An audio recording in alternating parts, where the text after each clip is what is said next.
Today I'm challenging myself to draw Taylor Swift in my children's book illustration style, and I'm thinking sort of what it would look like if it were a book cover, and I'm kind of playing with my style here and hopefully having a little fun while also being on the struggle bus, which is kind of just the regular process of really any illustration. Anyways, so for the first part of my process, I always start pretty small, which is why it's kind of small here on screen, because I zoom out so I can sketch without getting into details, and then I get closer to figure out details, like where each kind of finger goes or where the eyes goes and kind of things like that. It's still pretty sketchy at this stage, even though this is technically my second sketch. And then this one I will fade back again and do finally like a more clean, pretty sketch on top of that.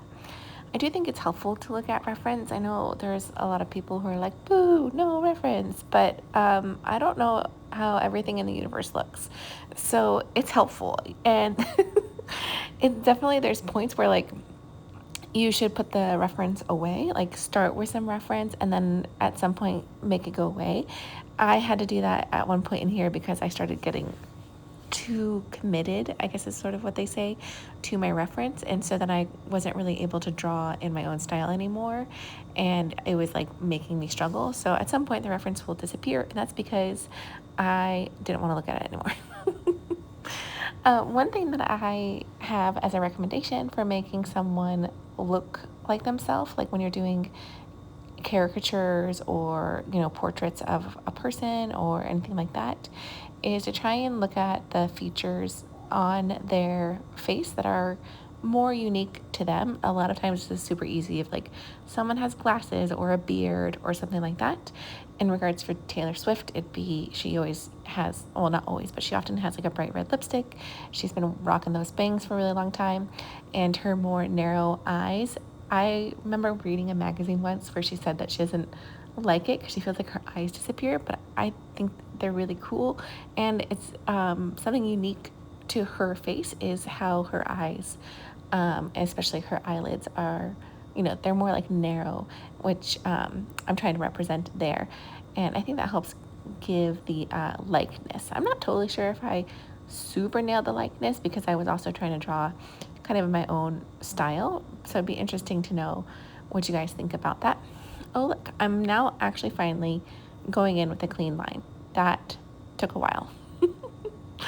I was recently watching the documentary that she put out, and one of the things that I really liked about it was when she was talking to her team about how they all dreamed of being dancers or singers when they were kids, and that they're, made it to there now, and how so much in life, people that you love and trust, and even people in the industry, will try to discourage you from doing it. And that really hit home for me personally as an artist.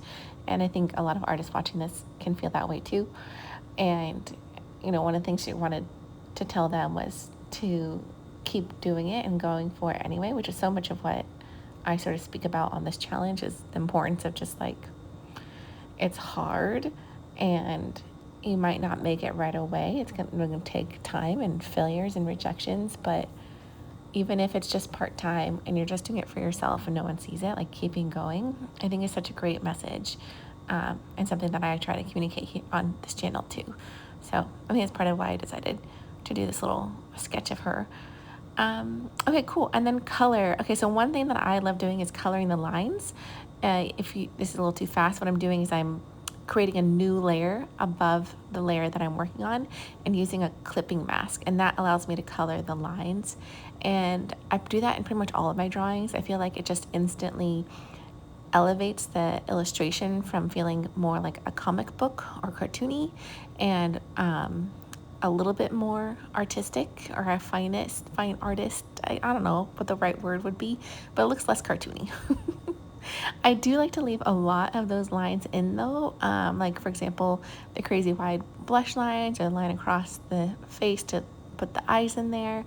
I think it helps leave some of the form of the drawing, but also I just think it looks cool. So for children's illustrations specifically, there's something really nice about it being imperfect, which is one of the reasons why I really like and have always been drawn to children's illustration. Is I I burn out when I get to the rendering phase pretty easily because I feel like I've already communicated what I wanted to communicate in my sketch. And so then now that I'm like rendering it and adding lighting and all these little tiny details, I am no longer really interested in it. And so one of the things that I love about children's illustration is that there's supposed to be a little bit of this quality of like, not necessarily that a kid drew it, but that there's some sort of natural quality to it where it feels hand drawn and imperfect, and it doesn't have to be so precise. Obviously, there are some illustration styles, even in children's illustration, that are very precise, but a lot of it, they're just a lot more welcoming to it than, for example, when I worked for Disney and games, like that would be more like crisp and perfect and clean, and I really enjoy not having to do that. I really enjoy leaving imperfections in my art, and honestly, even almost celebrating imperfections both in my art and in life. So that's one of the reasons why I like to leave my little sketch lines there. Okay, so I often get asked what you should do in regards to backgrounds, and the truth is that you should plan a background before you have to draw it, and I did not do that here, and I paid the price for that by being stuck on the background for quite a while. I did eventually figure it out, but I ended up just doing kind of like a patterny background. You'll see it. But one thing that you can think about is using a color or texture in a way that does not distract from your main character. So that's why I was going for that teal. Plus she's on teal in that background. But the teal and the yellow really play nicely together and contrast against each other. And it did really kind of help pop her out. Okay, so I'm at the stage now where I'm really just cleaning up what I had already done and sort of putting in details and refining shapes and that kind of thing. I think this was the stage where I started to kind of get burnt out and I had to walk away from it for a little bit. So you'll see here in a second that I fully abandoned this, and even the video is different because I fully just shut it off and I was like, I don't want anyone to watch me. I'm just gonna figure this out. And so here we are. So now this is the screen recording from just Procreate. You can just export them, which is really nice. So when I came back to it the next day, I realized, first of all, the cat was too graphic. So it was like one flat color compared to like her hair, which had strands of lines in it, or even her clothes, which had fabric lines. And so I needed to add some more texture. And then I needed to figure out how to pop her out of the background. And so I was kind of playing with this outline style, which I do sometimes on stickers. And it really reminded me of Taylor Swift's like sort of style in general, just like glittery and light and that kind of thing. And I think that finally helped me kind of pull together the end of this illustration and add in those like background to make it all work.